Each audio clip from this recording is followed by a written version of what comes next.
that in my video, but the main thing I want to elaborate here is this. And host will be 4 hours. Recorded like 19 minutes of an introduction for this new podcast, and it turned out that it didn't record anything, although it said it was recording for the whole 19 minutes, so I don't know what I did wrong, but I did something wrong. Anyways, no biggie. I'm gonna have to try to recreate it. So what you're about to hear is my podcast. Nope.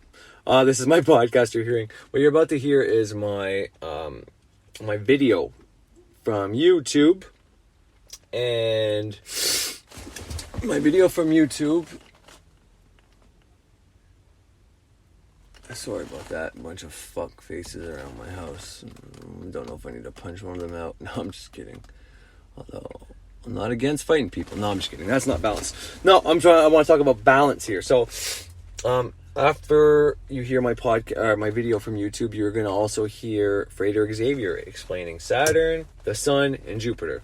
So initially, I listened to a video from Infinite Waters, Ralph Smart, and this Ralph Smart, I really don't like going against what he has to say, but I can't in good conscience agree like with his video, and you're going to hear me say this in my video from YouTube, but in good conscience, I can't agree with him because in his not newest video, but maybe third newest video, 3 days ago maybe, he talked about the great conjunction of Saturn and Jupiter. You can see it from the sky. They're going to be, I forget, less than a degree apart. I don't know, 0.3 of a degree apart, something like that. And, you know, what I heard, and this could be wrong, but what I heard was you have to pick Jupiter because Saturn is picking our shitty world now. You know, and there's some interesting things in there, he said, and, you know, he predicted a 3-day darkness thing, and I get into all that in my video, but the main thing I want to elaborate here is why, let's say you can invoke Jupiter without going through your root chakra first, which is Saturn. Let's just say that's correct, because there is evidence that things like that can happen. So people don't open their root chakra, but they try to invoke Jupiter, and let's say they're successful. Well, cancer is a very Jupiterian disease, okay? Cancer makes tumors in your body. Well, when a tumor grows, and this is a very basic version of what happens your cellular structure, your cellular division, and the death and rebirth cycle of cells, okay? So one cell dies off, before it tells 2 more cells to grow, and, you know, that keeps happening. Well, Saturn rules death. It's the Grim Reaper. It's time itself. Everything on our realm is governed by time. Otherwise, if we weren't governed by time, then we can just expand forever.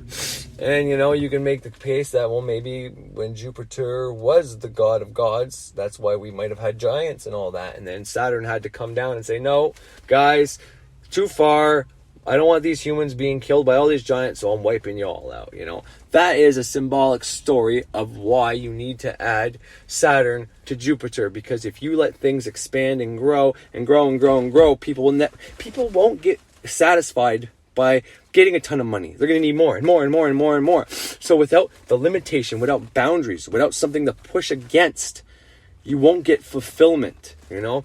And you know, I've come to realize that, you know, as within, so without, you know, how, like, when you're going for a goal, when you're trying to receive something, you're trying to get somewhere in life, that's when you get that endorphin release. You get the dopamine and the serotonin and all that. That system tells you that you're doing good in life. And once you reach your goal, you accomplish it, well, then you got to find a new goal or else it's not satisfying.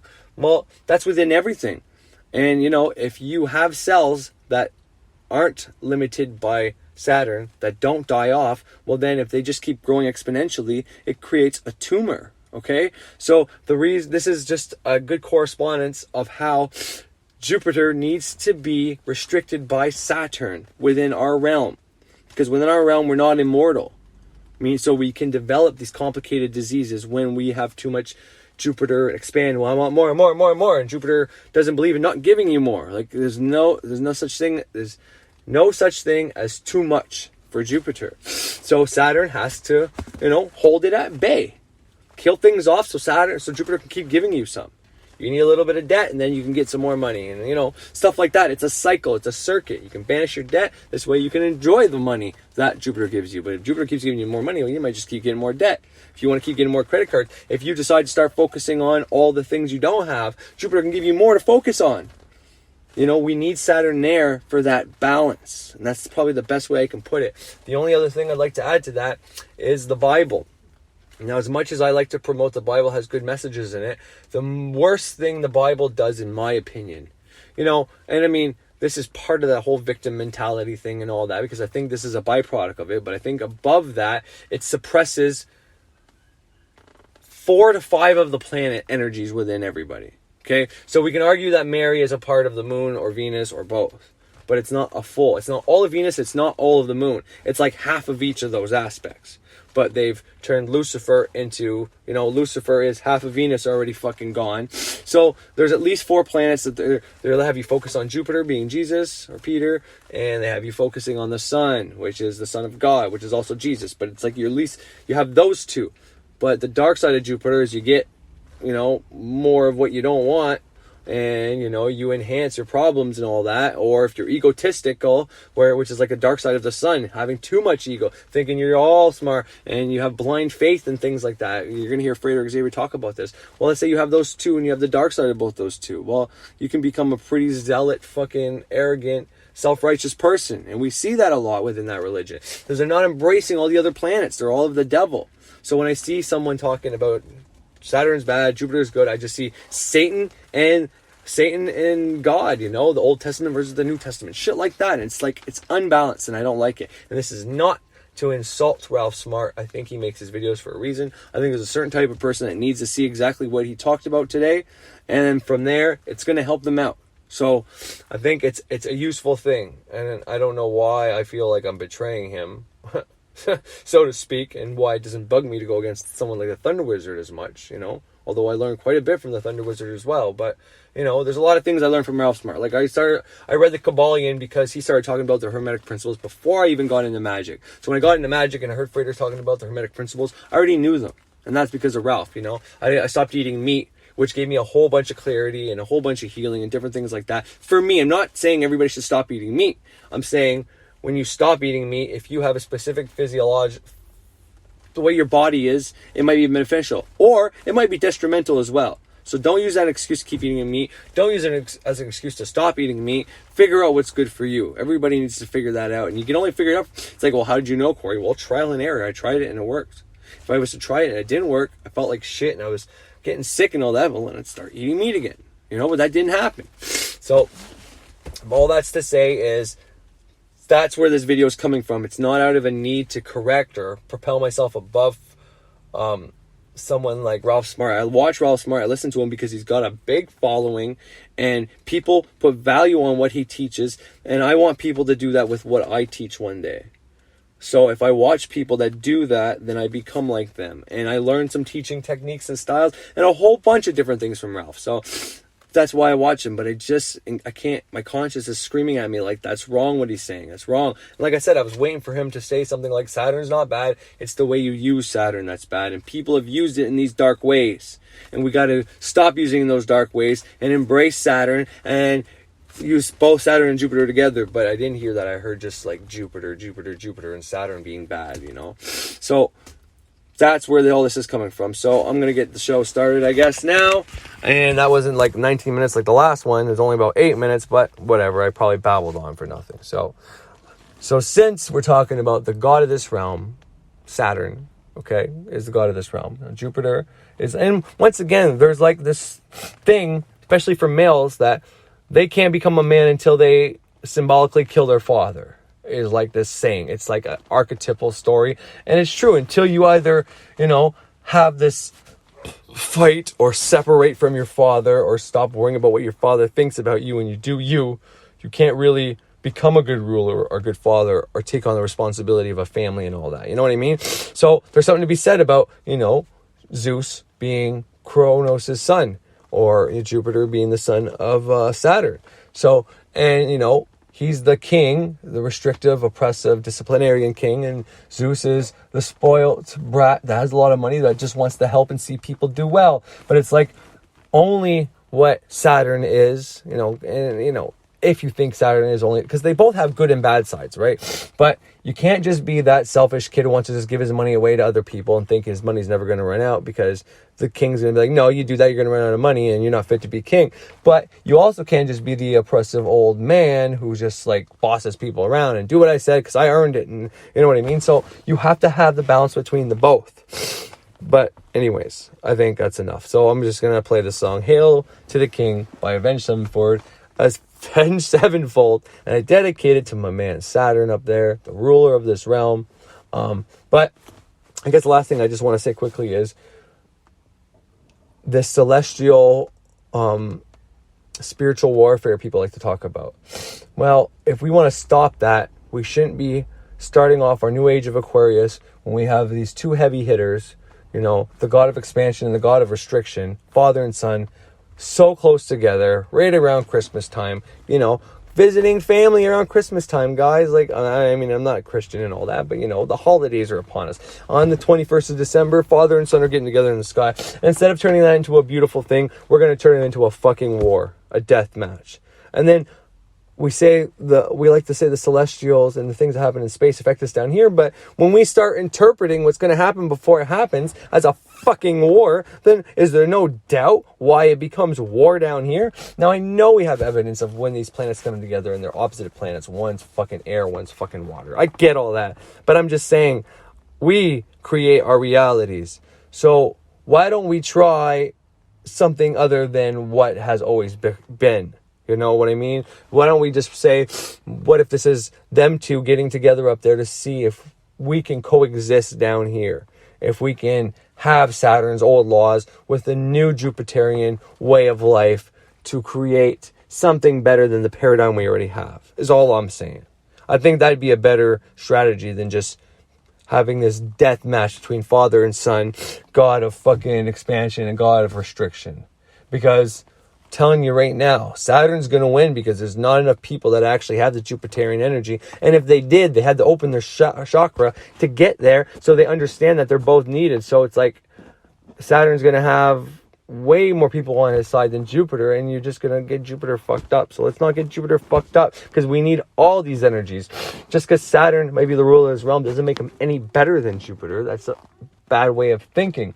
But what it does do is, sorry, my dog's barking outside. I keep losing my train of thought. But, Saturn is the ruler of this realm for a reason. Saturn in Libra, right? Saturn in Libra. Libra is ruled by Venus. Venus is this earthly realm. Why is Saturn the god of death, exalted in the god of love's fucking sign of Libra? Well, this is something I learned from Frederick Xavier. The movie Titanic. Everybody knew how that was going to end. Everybody knew Jack was going to die because of whatever. And yet everybody went to see it. And it might be still, I don't know about today, maybe if you take the monetary value then to today's, and it might still be one of the top grossing movies.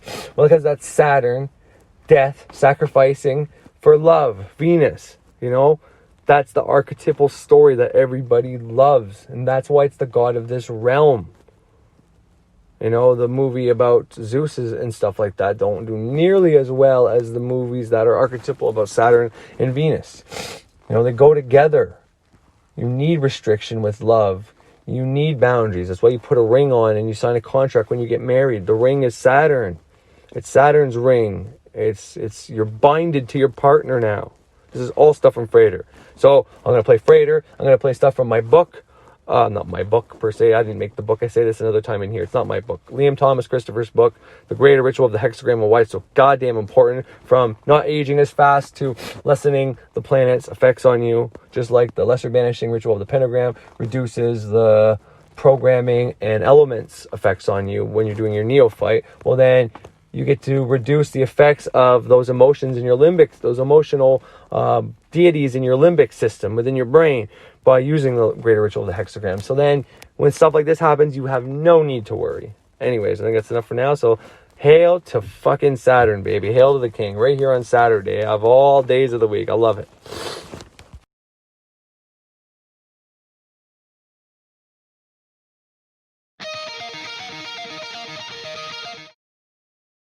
Oh, man. Starting off with a cough. Real good. Cut my hair. Doesn't look too bad, eh? A little shorter than it used to be, but what's going on, y'all? Made a video 2 days ago. Made a podcast episode yesterday. You just heard it. Yeah, I'm wearing my winter gear $200 fucking onesie for working outside. I like calling it a onesie. It's just funny. But, you know, I don't get cold in this fucking thing. Made by Dakota, I believe, is who makes it. Yeah. Dakota. It's a brand name for, you know, tools and shit and wear gear. You know, yeah, that to my Puma toque. Oh, double-sided toque.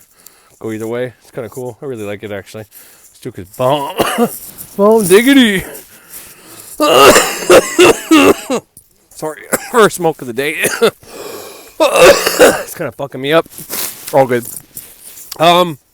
Driving by Walmart today with my wife, and the Canadian flag was at half mast.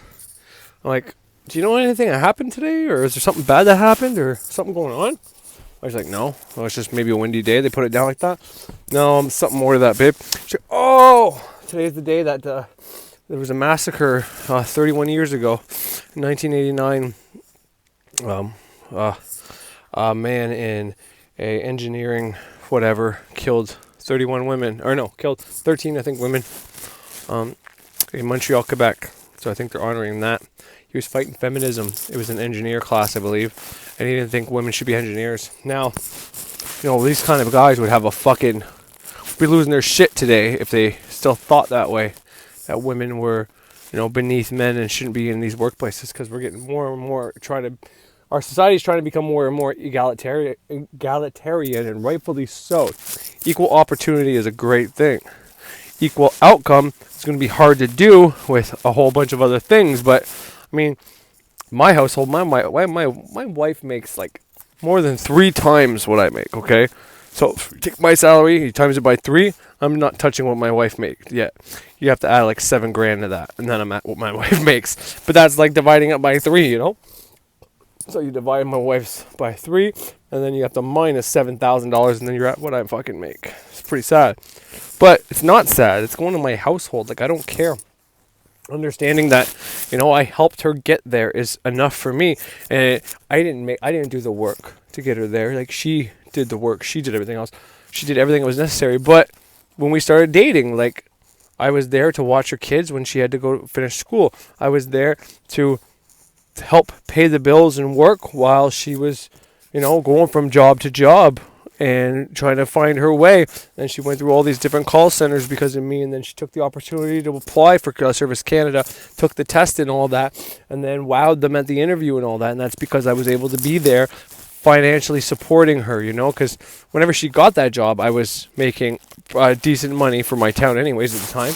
And, you know, that's what we bought our house with, was my big income, because I made more than her at that time. And now she's triple that income. That's not with adding the $7,000. I mean, you triple that income that I was making, and we considered that to be good money. Her income's like, it's off the chain. So I'd be like double. But I don't know. I really don't know. I have this idea of what I made, but my wife always corrects me and says, no, you made more than that. No, you made more than that, you know.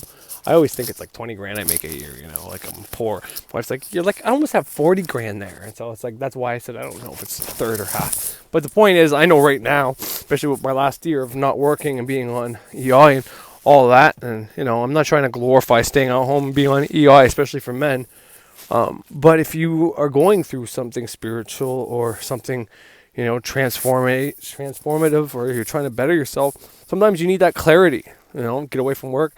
And then you go back to work, and like things change, and they help open up ideas and whatever else. But so all that's to say is, like, when it comes to me and my wife, like, she's blowing me out of water money wise, but it's not a competition. And I don't want that to sound like it's like, oh, he's just trying to be a good loser. It's like, you know, I don't look at it like that. You know, we don't look at it like that. Like, she makes great money, and that's fantastic. If there's overtime on Saturday for me, she's already doing overtime. It's no bueno. I'm not going to do the overtime. She has to. So with her salary being more and having that bigger income, it's more responsibility. Meaning, if we need extra money, we both get offered the overtime. Well, does it make sense for me to drive an hour away?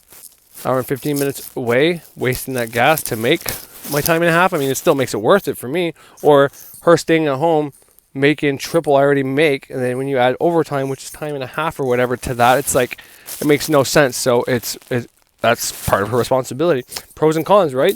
I make less, so I mean, it doesn't make sense for me to have to drive that far to make less money when she can just stay at home and work in her fucking pajamas. You know what I mean?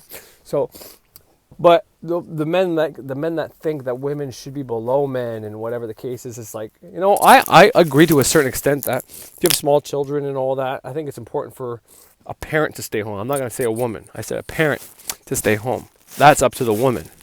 Always 100% up to the women. Not up to us. We don't get to say, women, you go back to work, I'm staying home with this kid. It's like, no. She did all the work. She has to go through all the shit. Her body, her changes, and all that. So she gets to decide what she wants to do. And we stand there and we say, okay, whatever you want, babe. That's how it should work when it comes to those decisions, you know? I'm not saying every decision should be like that. We just got to stand around and just do whatever our wife says. No, that's not a healthy relationship. But when it comes to matters that, you know, like, yeah, it takes two to make a kid. But it does not take two people to carry that kid, and it takes one woman, extraordinary woman, to carry that child for 9 months and deal with all the psychological and the stress and worrying about your body after, and worrying about, you know, all this stuff that they go through. We think we have an idea of it when we don't. But, you know, we can't. It's our job to just support.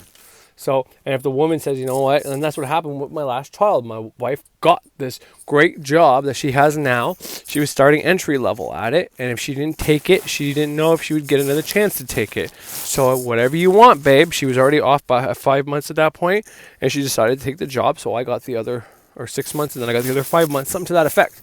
So that's how that played out. But it wasn't like, you know, I don't get to pick that. But the point is, you know, I think it is important for a parent to be home with your child, especially in the earlier stages. I mean, in a perfect world, we could stay home with them until they start school, but we don't have that perfect world. Although I managed it.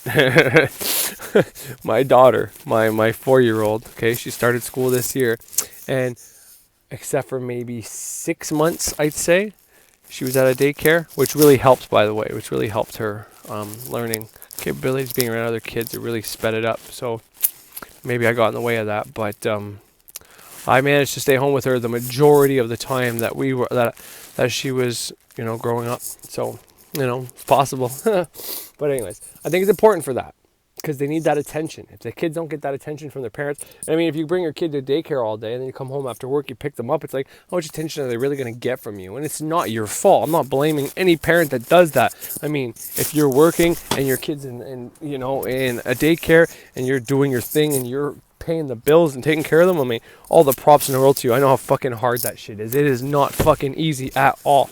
You know, at all. By all means, I much respect. And I'm not saying that because you can't give your kids a half an hour or an hour of attention after working 8 hours and having to pick them up, rush home, make supper, get the extra activities done and clean up the house and whatever, make, you know, all that shit, get them ready for bed, brush their teeth, all that shit. If you can't scratch up an hour for your kid, I mean, I understand that. I am not dissing you. If you can do it, then you're like a fucking superhero, because I can't even always do it. It's like 100%. I'm not even gonna lie. I mean, even when I was home with her, I had some days I had trouble giving her an hour of attention, and I was home with her all day, you know. So I'm not saying that at all. I'm just saying that's why I think it's important, if it's possible, if you can financially sustain it, if everything kind of lines up for you to work out that way, I would take that opportunity, even if it means a decrease in salary. Giving your kid that attention that they need and that love they need while they're growing in those fragile years is going to be beneficial to you. But if you can't financially do it, well, then you can't, and it's not your fault. And then you just go with the punches and you do what you can do, and that will be that. And that will be good enough. You'll make up for it. You'll make mistakes, and you'll make up for those. And that life goes on. You know, don't dwell on the things you didn't do. If you didn't get a chance to do them, well, now you know, and now you know how to fix the problem. And all is good, you know. There's no need to dwell on shit. Anyways, so at the beginning of this video, you heard my intro to my podcast yesterday. And part I'm going to focus on right now is what I said about Saturn and Jupiter, father and son, getting together in the sky around the holidays. To me, that's a better way to look at it than oh, shit's gonna get fucked up. Opposites are coming together. Well, opposites attract, don't they not? And the Father and the Son have opposite opinions on how to rule the cosmos or this world, or however you want to put that. So it's gonna start a war, and people down there are already picking sides. I'm on Team Jupiter. I'm on Team Saturn. It's like, no, you fucks. You are both of them. They're both within you. It's like you don't pick one or the other. You know, and I mean, I know how ridiculous it sounded when I said father and son getting together for the holidays and all that. I get that. I mean, that's not, plausible. And like I said, in that beginning, we have the evidence of when opposite forces in the heavens come together, shit happens down here. But we also know that we create our reality. So if what is put in the books says this is ultimately going to happen, well, that creates that programming for when this happens again. This is what's going to happen again.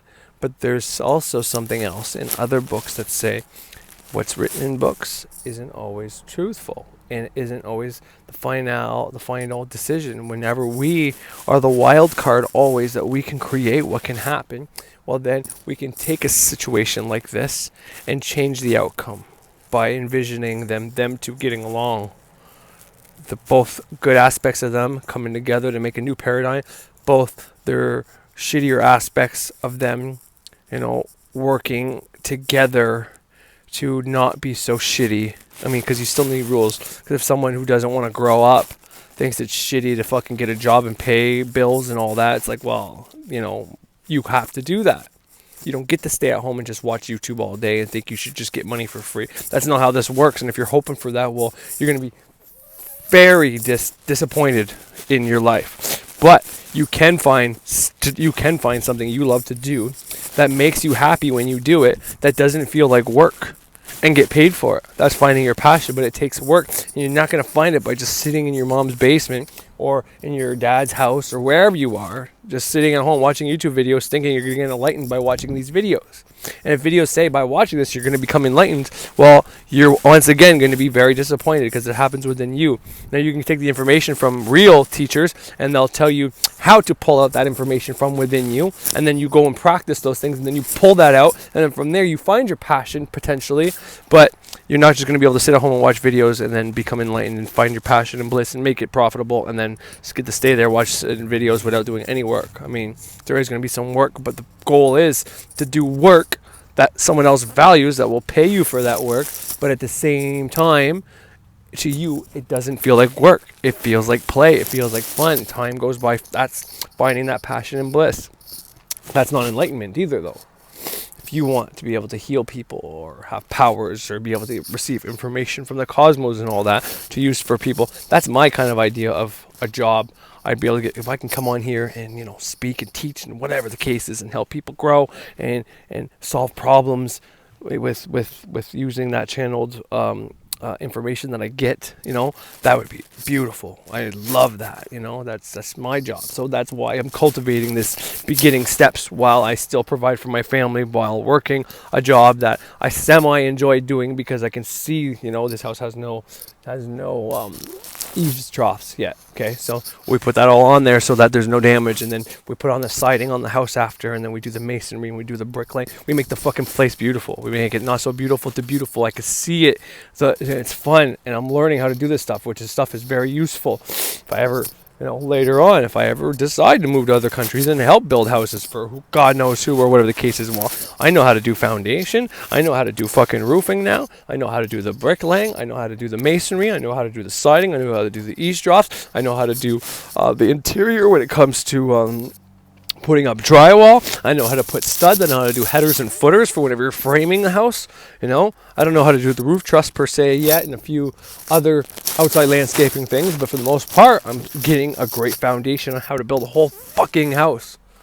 And at the same time, I'm providing for my family. So I'm getting this information at work, and then after work, I get all this other information that I can use. So it's win-win for me, right? But anyways, I don't know why I got onto that, but That's the goal. So don't just think you're going to be able to sit at home and become enlightened by doing nothing and watching YouTube videos. It's not going to happen. Now, you use some guided meditations potentially to connect to things if they are really sincere and you believe they'll work or whatever the case is. You don't have, differing information telling you that they're bullshit. If you actually truly believe that, well, those things might guide you to some information and unlock some potential within you, but it'll only take you so far without you changing the intention to what you really want. I'm not really going to get into that, but what I want to talk about is the tragedy that happened 31 years ago today in Montreal, Quebec. And I don't want to talk about it because I get very sentimental and emotional when I talk about anybody murders, and then I feel the families their pain, and then it feels so real for me. Like my eyes are starting to water just thinking about it right now. So I don't know if I'll go into that too much, but it's a damn travesty, and my condolences go out to anybody who's still alive, who had family that lost someone during that time. And I never even knew about this, but I mean, in 1989 I was only 3 years old. So, but then there was one in 1992, which in 1993 I was 7 years old. That's when the Habs, Montreal Canadiens, won the cup. The year before that, in 1992, there was another shooting in Montreal. And then in 2006, which I would have been in Algonquin in Ottawa in college, there was a shooting at a university in Montreal. I think the first two were women related, and the last one was just a shooting. But that might have been women related too, and they just didn't want to fucking mention it. Who knows? I can't say for sure, but I don't like that this is, 89 to 92 is what? 3 years? 92 to 2006. It's quite a bit, bigger difference. So, I mean, it's getting further and further apart, right? So that's something to look at, and that it's better. And if we mold our society in a way that equal opportunity, when the new generation of boys are born, like I was born thinking women and men are equal. Therefore, my kids are also going to think that. So right there, as soon as the last generation that believes that men are above women are dead, then this is no longer a problem. That's kind of what I'm saying, and maybe why, you'll see it less and less throughout time. Obviously, there's still always going to be something there, like I showed a few videos ago with Peterson talking about the men who hate women and they blame God for making those kind of women. Those guys go out and they're mad because, women don't pick them. Maybe their mother was an asshole to them as well, which shapes their religion. It's all connected. If your mother is a prick to you, if your mother's a bitch that makes you feel less than all the time, and you go out, every woman you see, you're going to think they're like your fucking mother. So if you manage to get past that for a little bit and get feelings and start dating this woman, well, then those emotions are going to come back up and you're going to just trash your relationship, and then you're going to blame that woman, and your proof is going to be, well, my mother was the same way and this bitch was the same way, so they're all the same. So it's all connected, whether it's you think you're mad at women because they won't pick you, or your mother was a bitch to you. So, I mean, it's connected. It all stems from the same fucking thing. And it's just one of those things that I can't explain or even try to, because I don't know. I'm a man who has 2 kids. My wife has kids with another man as well, who has 2. And then he's got another, 3. 2. He's got 4 kids, and he's not some big fucking winner of the gene pool or anything like that. But he was chosen to procreate with. Why is that? Why was I chosen for that? Does it come down to looks? Does it come down? I mean, we know these things about testosterone and all that, and we know things like, and I got nothing against any woman that takes the pill. You guys have the right to do whatever you want with your menstrual cycle, with your ability to have children or not have children. That is nothing for me to even fucking want to even touch, okay? But we do know that affects certain things like that, because it's supposed to regulate and whatever else, and where a girl who is on the pill, whenever she is ovulating, she likes a man who has features that say he's got more testosterone.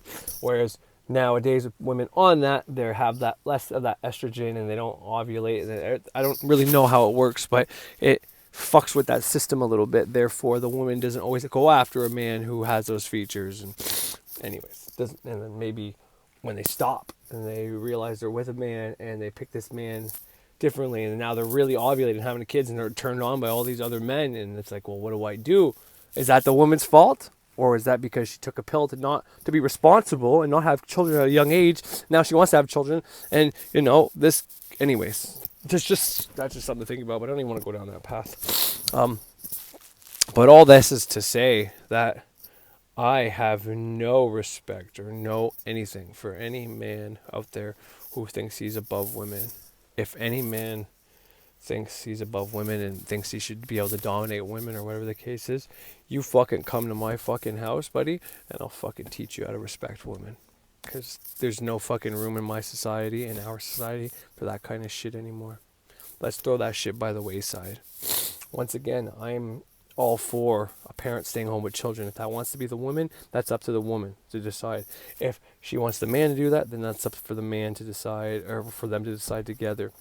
But once again, I think it's beneficial. And if the woman wants to take on the traditional role of being home with the children, then by all means, that's probably the best bet in our society for that, because a man is not always perfect for the child, but one parent staying home is better than no parent staying home. Once again, if you can't, you can't. I am not saying you have to. I'm not trying to offend anybody. Like I said, we didn't do it for all our kids. Like 1 out of the fucking 4 kids got a parent to stay home.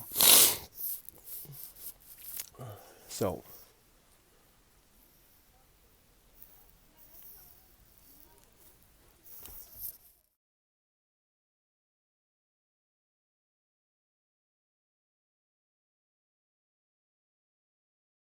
École Polytechnique Massacre Language Watch Edit Polytechnique Massacre redirects here. For the film describing this event, see Polytechnique film.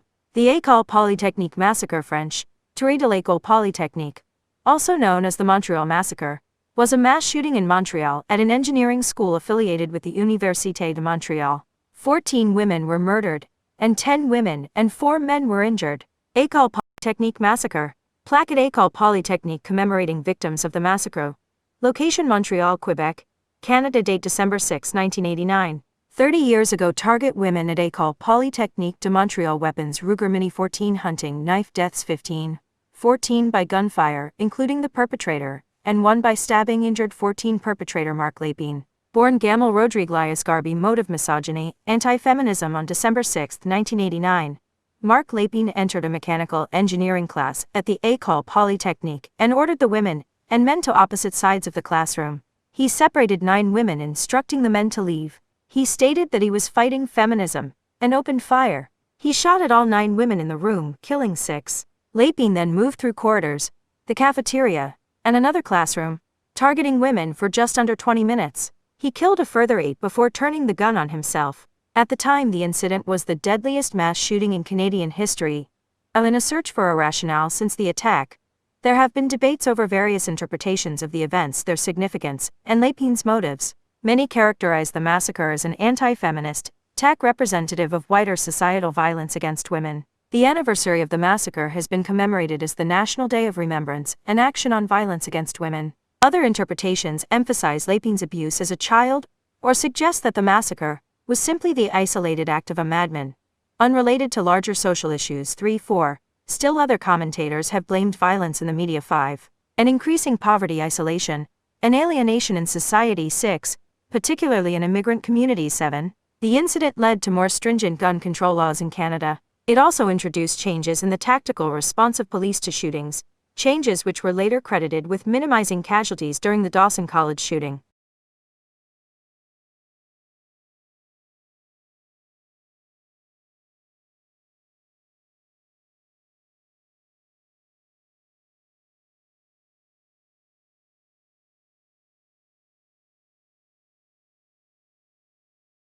Open main menu. Open main menu. Combined shape search. Dawson College shooting. Language watch edit. The Dawson College shooting occurred on September 13, 2006, at Dawson College, a Cégep, located in downtown Montreal, Quebec, Canada. The perpetrator, Kimveer Singh Gill, began shooting outside the de Maisonneuve Boulevard entrance to the school and moved towards the atrium by the cafeteria on the main floor. 1-2. 1 victim died at the scene, while another 19 were injured, 8 of whom were listed in critical condition, with 6 requiring surgery. 3, 4, 5. The shooter later committed suicide by shooting himself in the head, after being shot in the arm by a police officer. 6. It was the 3rd fatal school shooting in Montreal, after the École Polytechnique massacre in 1989 and the shooting spree at Concordia University in 1992. Dawson College shooting. Dawson shooting. 1. JPG. The Dawson College campus on de Maisonneuve Boulevard. Minutes after the shooting. Location: Montreal, Quebec, Canada. Date: September 2013, 2006. 14 years ago, 12:42 to 12:48 p.m. Eastern Daylight Time. Target: Dawson College.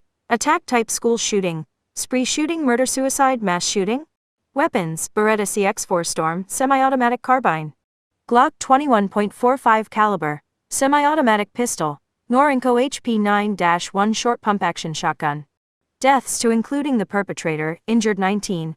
Victim: Anastasia D'Souza. Perpetrator: Kimveer Singh Gill. Motive: various possible bullying, personal stress, depression. Last edited 8 days ago by Monkbut. Related articles: École Polytechnique Massacre. 1989 Mass shooting in Montreal, Canada. Terrorism in Canada. 2000. Open main menu. Open main menu. Sorry about that. My son's out here without fucking a coat on and being a little prick. I love my kids. I call them little pricks. Fucking damn right I call them little pricks. I call them a lot of fucking names. And, it's like little pet names. Anyways, doesn't matter. You can be a little prick. They can all be little shits. They can all fucking piss me right off too. Fuck, they make me mad. But, I wouldn't change them. But anyways, I am just simply making this video as a tribute to all the women, and I think there's like a man too. You'll hear it in a second. I'll play it in a second for you. If I hadn't already played it, I might have just played it too when I took that break to yell at my kid to put a coat on. But if I this is just a shout out to everybody who may not know. Okay, how do I word this? Word this correctly, Corey. Come on, what would you say?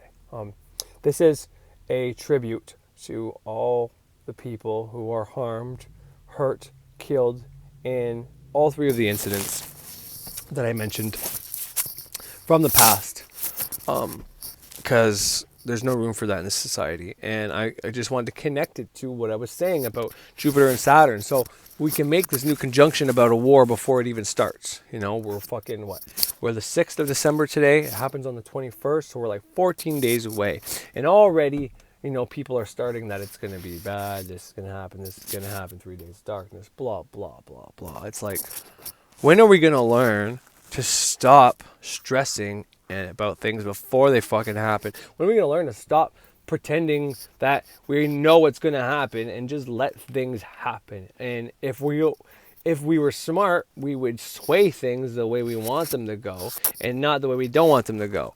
And you can say, well, maybe that's what they're doing. And probably someone pretending to be holier than thou, telling you there's going to be fucking war and bringing up all the bad things in society constantly, and then pretending to be fucking a good guy is like, well, all you talk about is bad shit, bud. So what the fuck is up? Is that really, are you really spiritual? Or are you trying to make the fucking world burn? Because if you're trying to make the world burn, well, I'm going to find out, and I'm be coming after you real fucking soon. And I'll fucking highlight everything you've ever fucking said and fucking show everybody where your paradoxes are. So let's knock that shit off, because this is a fucking warning. And if that's not the case, well then let's change it up a little bit. Let's make something good happen instead of all this shit happen.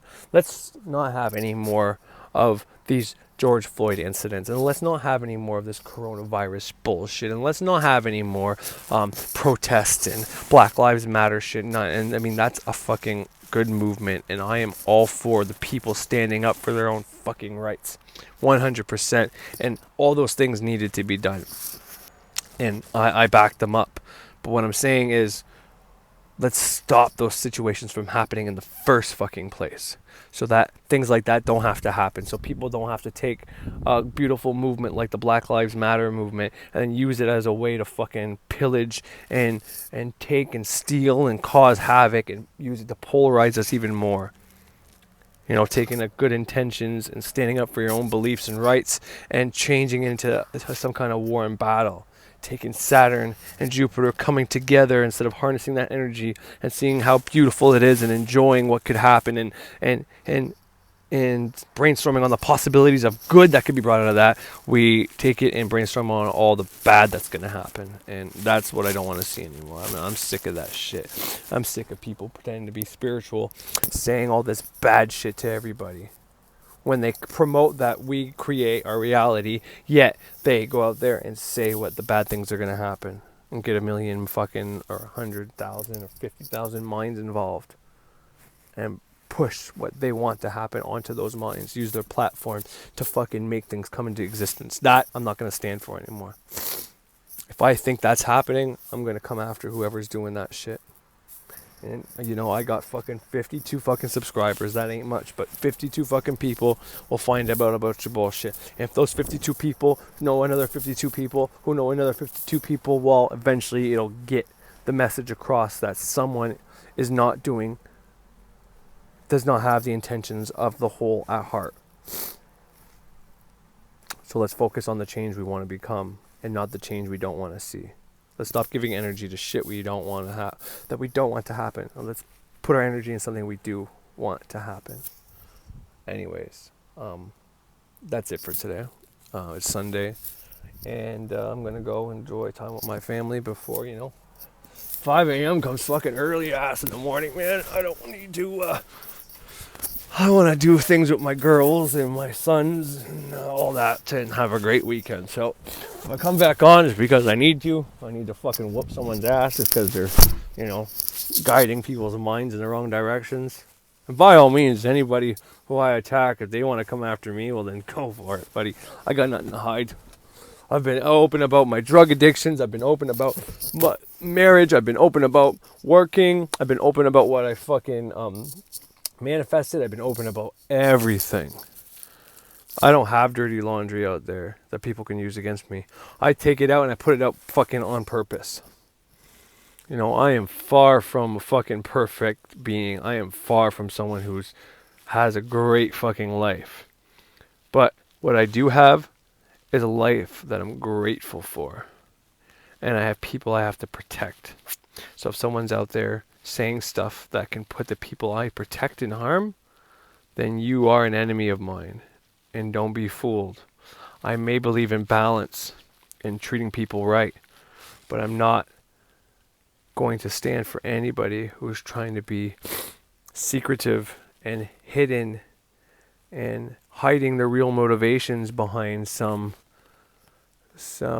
persona of I'm a spiritual person trying to help everybody, when really you're trying to harm.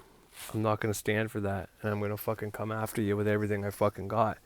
Both behind the scenes magically and both up front with the fucking videos for the people to know what the fuck's really up. So if you're one of these people out there, watch the fuck out. Change what direction you're going into, and maybe potentially make it a fucking better feel, because it's not going to happen. And I'm not just going to attack people for no fucking reason. I'm not just going to be like, well, this guy said this out of his whole thing. The whole 90 minutes was great, and then these 4 minutes was bad. It's like, okay, that's a mistake. But it's patterns you got to look for. So you see patterns. Someone plays a video, maybe it's twice a week, maybe it's every day of the week, maybe it's 3 times a week. And in those videos, so they always talk about one thing, they always put in something that they want you to focus on, and then hide it with some other stuff. You know what I mean? I'm very good at picking out patterns. The witch mind, when it sees patterns, it breaks down the pattern and it goes down to where that pattern started, and basically from there you can see the trend and where this person is going with this, and it makes it very obvious what their intentions are. So anyways, that's my plan for at this moment. I'm going to keep talking about what I think is good and what people want, but at the same time, if I have to use someone as an example of what not to follow or what not to watch, or why this person has your interest, not your best interest at heart, then gone like that. And I mean, I'm not taking credit for this, so don't say that at all. But I said I was going to stop watching The Thunder Wizard because he was in scarcity. And I've watched the last fucking 4 videos since I did that video, and he is giving out beautiful knowledge. He is helping people. He is a whole new man. And I'm not saying I did that by any stretch of the imagination. But what I am saying is he's not the same guy he was before. And I'm fucking grateful. And I couldn't be happier that he's, the way he is. I mean, and once again, he maybe just he had to go through something. Maybe maybe I was just full of shit and I was projecting my own bullshit on him. I don't know, but it doesn't matter. He is now full of value. He's offering value. He is taking what he does and he's putting it up there and showing people why it's worth something. And like, it's hard to argue with what he says. I fucking, if I had the money, I'd fucking do it up right now. I'd have to do a candle to get the money to pay for his program. So, but I'm just saying, like, I've always wanted a reading from him as well, but it's a little pricey. It's a little up there for me. And I get it, man. That shit takes time. So, I mean, obviously they have to charge that much. I'm not saying it's too pricey and he should lower his prices for me. I'm saying I know that the money you pay for a fucking astrology reading, so I'm covering the sun. I know the money you pay for an astrology reading has to be pricey. But I can't necessarily pay that whenever I have to pretend a jolly fat guy is going to come give my 4 children a bunch of presents. I mean, that's kind of a hard thing to fucking afford this time of year. So anyways, that's all I got to say today. But just remember, it was fucking 31 years ago where some man who didn't think women were valuable enough or worthy of an engineering class. So he came in there and he separated the men from the women, took the men to get out, and then proceeded to kill these women. Then I think he killed another fucking 9 after that, both stabbing and shooting. Like, this is fucking ridiculous. And I'm glad this is in the past, and that's where it belongs to stay. It belongs in our past, and never again to be in our present or our future. And I believe that about every bad act, and that's why I gave this warning out here. If I think someone is trying to do things, whether it's with spiritual power or just people's attention, I am going to fucking point it out and make it obvious to the world and make you fucking fall in the process. But anyways, remember that. Let's remember our past so we never fucking repeat those mistakes again. Anyways, have a great day, everybody.